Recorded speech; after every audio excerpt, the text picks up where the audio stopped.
It's known that King Solomon built the Temple of Jerusalem. What about Amenhotep III? Yes, this is a very important question.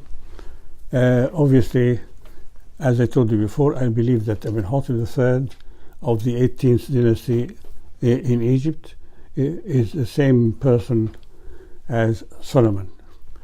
In reality, Solomon, according to the Bible, was not named Solomon at his birth. He was known as Judaidah. Judaidah. Yes. And Solomon, he got the name of Solomon because it is supposed that during his time there was no war. David have already established the empire, so Solomon inherited the empire, so he didn't need to do any wars. So his time was a time of peace, and peace in Arabic is salam, shalom in Hebrew. Solomon is the man of peace. Shalma in Hebrew, Shalma is the man of peace. So it was a title given to him. So what is the meaning for Judaidah? Judaidah is I don't know the meaning of Judaidah, but this is the name he got first, and he became known as the King of Peace, Solomon. So at the same time, Amenhotep III became known because, as I told you before, he inherited the empire of Thutmose III, his great-grandfather, but he didn't need to go to any war to establish that. But however, because now maybe I'm confusing people because they are used to the biblical story of Solomon and David come a long time after Moses, about 400 years after Moses. Now I'm bringing Solomon and David before. So why I'm doing that?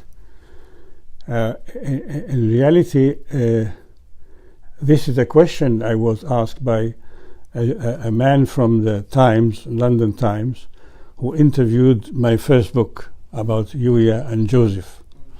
And he told me that all the information you have, many before you, many major, important, senior scholars all over the world had the same information.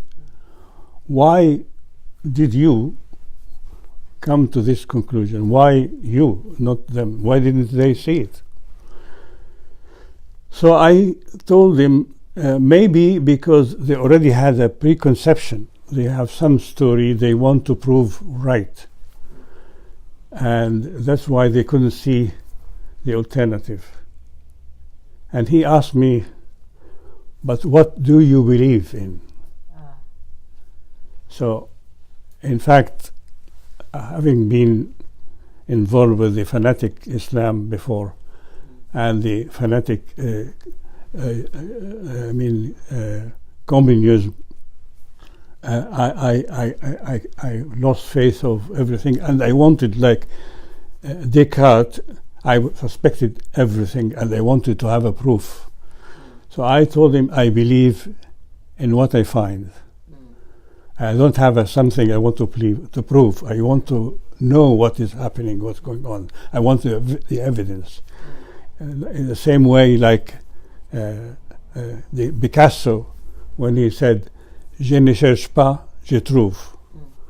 I mean, he just finds. When he looks, he finds.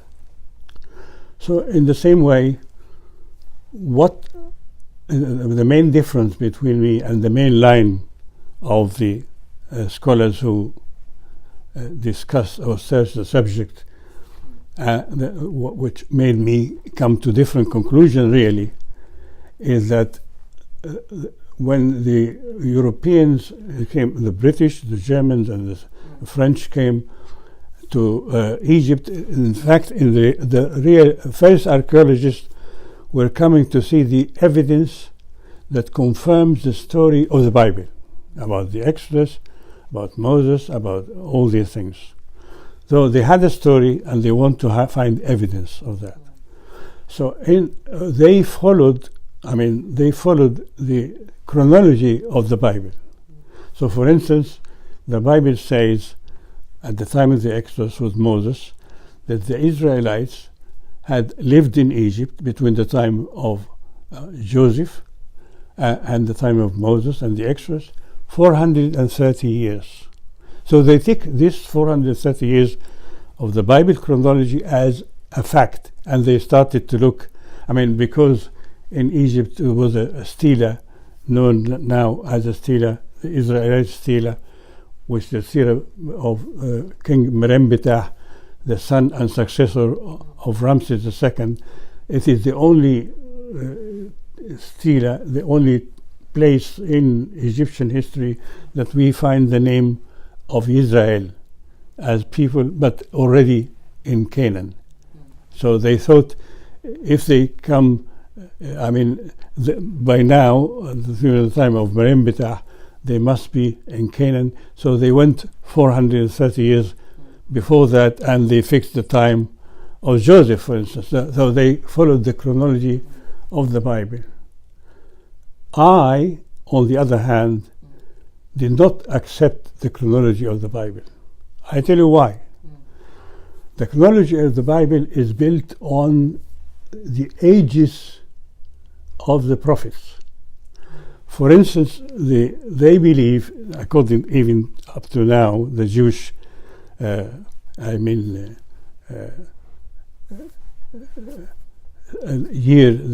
year, Jewish year, and they believe that the Word was created 3,761 years BC. The Word was created 3,761 years BC. So this year, 2017, 2018, is regarded as the year 5,797 years from the time of creation. You see, this is for me this chronology of the Bible. They fix it according to the ages of the prophets. So Adam, for instance, lived for 900 years. Noah lived for so much. They added the ages of the different characters in the Bible, and they came to this. Not only that, but even up to the 17th century, Archbishop Asher of Ireland calculated the creation 4,400 years BC. Even at the 17th, even Sir Isaac Newton, the first scientist, took the Bible chronology seriously, and he thought that the Word was created about 4,000 years BC. So, the chronology of the Bible, okay, if we take it seriously, we will know that Adam, the first man created, was still living when Mena or Narmer, King Narmer, united the two lands of Egypt in 3,200 years BC. Adam was still alive, the first man, when Egypt was already a state. So it's not, we know now from science that the earth was created millions of years ago, and not only the earth, okay. I follow with the science more than the religion. In order to find facts, I am not wanting to find something, to fulfill my beliefs or something, justify what I want to find the facts, and so the chronology of the Bible is false, is not correct, is not true. The Word was not created. The Word was not created 570. And the stories in the Bible, you mean there is no evidence? No. The stories of the Bible, that's why when people try to dig and find in the same time that the Bible said David lived, they find nothing. When they dig and find Solomon, they find nothing, because they are digging in the wrong time. Because the chronology of so what I did, instead of following the chronology of the Bible, I started looking for evidence of the story in the Bible. For instance, in the Bible says that David... It was a temple in Jerusalem. I will come to the temple after I explain to you why I have a different conclusions, you see. If the Bible says that David had established an empire between the Nile and the Euphrates, and they mentioned the cities and the sites that was destroyed and the cities and the sites which were built, I look for that archaeological evidence. When I find archaeological evidence for this empire, I see what the date of the empire according to history. You see, I follow the historical archaeological evidence, especially now with carbon dating and with DNA. History used to be part of literature. Now history becoming part of science, because all modern, scanning, photographing, DNA. So we have to rely on the scientific ways to know the facts of history. Now, if we go back to the city of David, it's called first of all the city of David. Then temple was established by Solomon. Now we know, that David went to Jerusalem and stayed there. And by the way, I told you before, as I believe that Thutmose III, Tut is David. 2016, a Jewish girl was working in a digging operation near the Temple Mount in Jerusalem, found a small cartouche with the name of Thutmose III in Jerusalem, near the temple. And this is this is evidence. This is evidence that he was there. Yeah, because this is before Solomon, okay. So I believe, and when the Bible talks about David bringing the ark of God, the ark of God, the ark of the Lord to Jerusalem, it is not the same ark as some people think as the Ark of the Covenant, which Moses made for the tablets. It is not the same ark, it's a different ark. It's not the Ark of the Covenant. It is the Ark of the Lord. Even in the Bible, if you look at it, it doesn't say that this is the Ark of the Covenant. There's no tablets in the Ark. So we know that Thutmose III, when he went to fighting and he stayed in Jerusalem for 6 months, he took with him the Ark of Ammon, and he placed the Ark of Ammon on the rock, because this is the only holy place there. So it became the city of David. When we come to Solomon, Solomon is not the son of David as the Bible says, but he is the great son. Great son.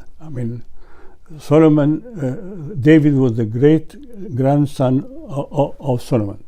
David was the great grandson of Solomon. You see, so there are 3 generations between them.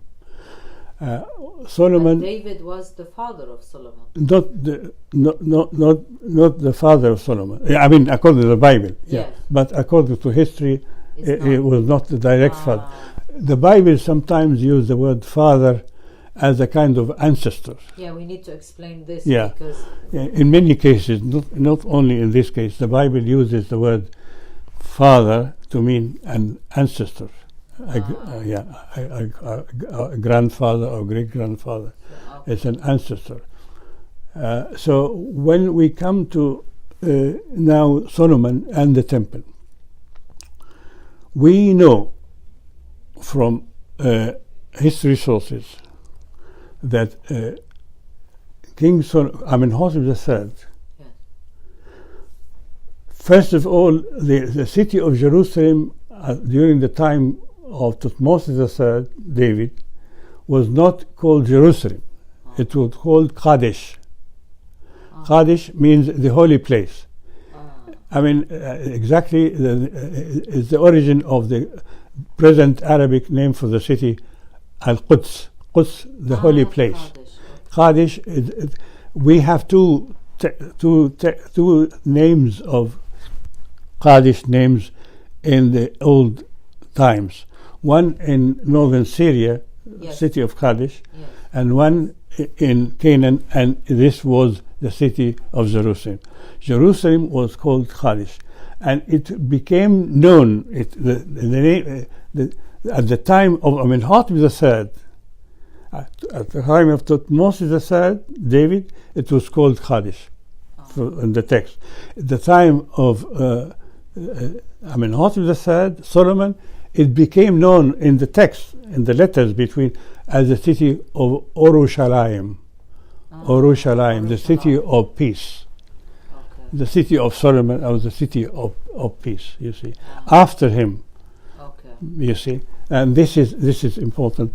And he is known from historical sources again that he had an army unit, a chariot unit really, stationed there on the Temple Mount.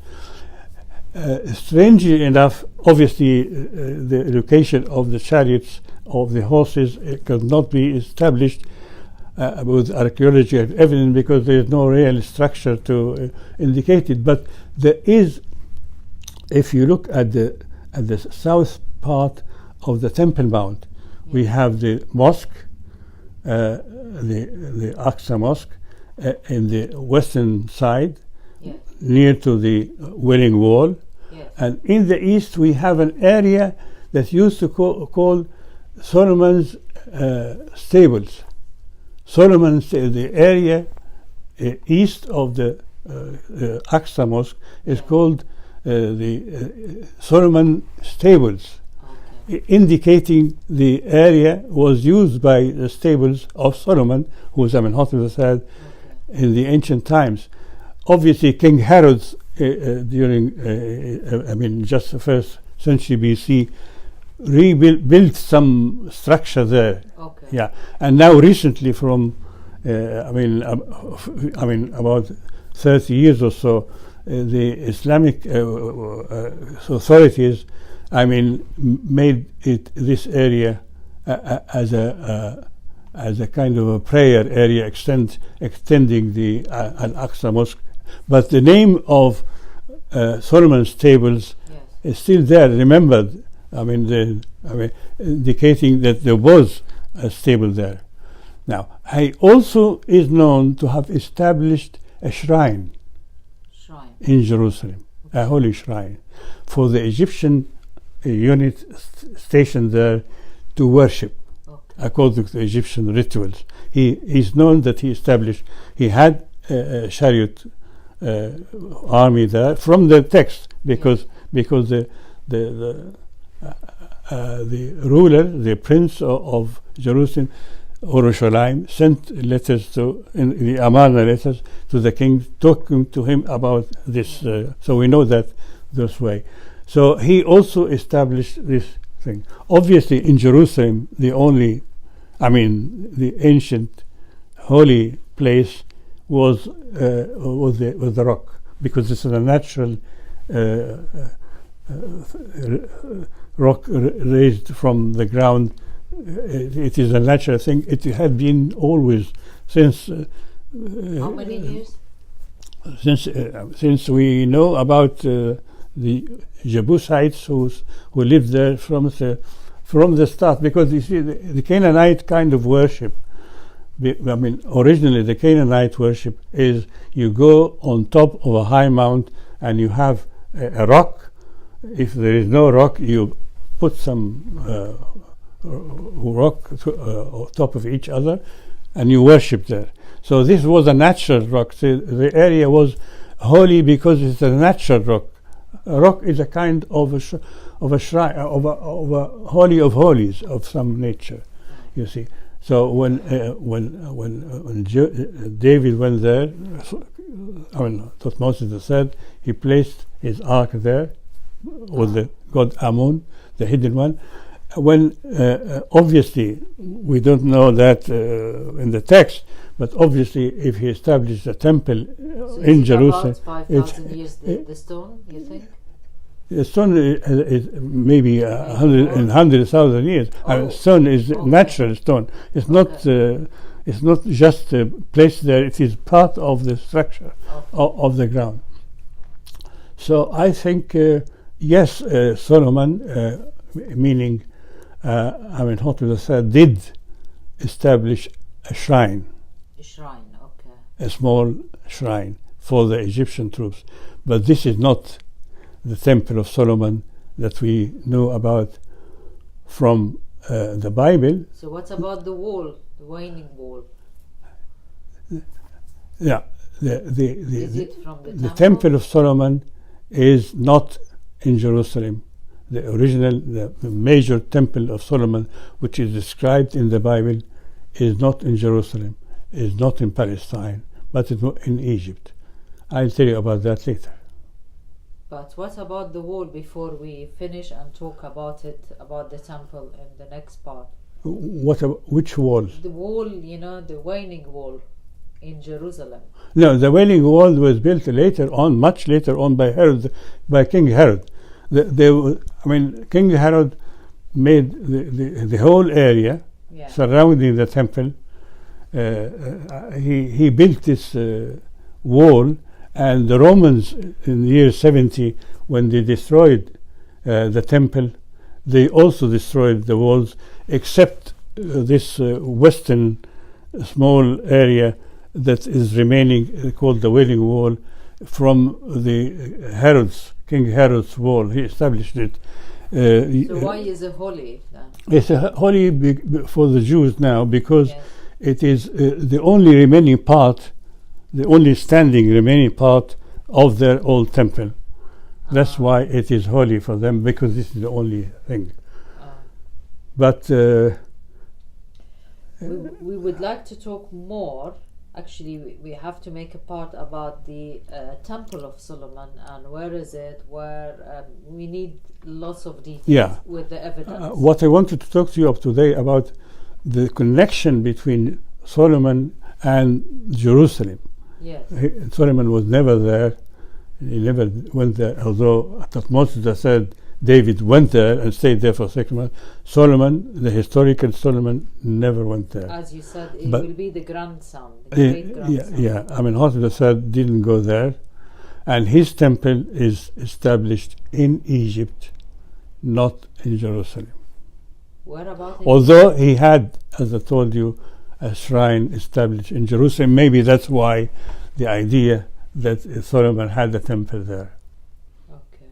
So we will carry on in the next part. Yeah. Thank you very much, Mr. Ahmed Osman. And here I would like to remind people that Ahmed Osman has 7 books published: Moses and Akhenaten, Christianity and Ancient Egyptian Religion, The Hebrew Pharaohs of Egypt, The Lost City of Exodus, Jesus in the House of the Pharaohs, The Soul of Ancient Egypt, Breaking the Mirror of Heaven, and his new book, The Egyptian Origins of King David and the Temple of Solomon, is now pre-selling on Amazon. Thank you very much. Thank you.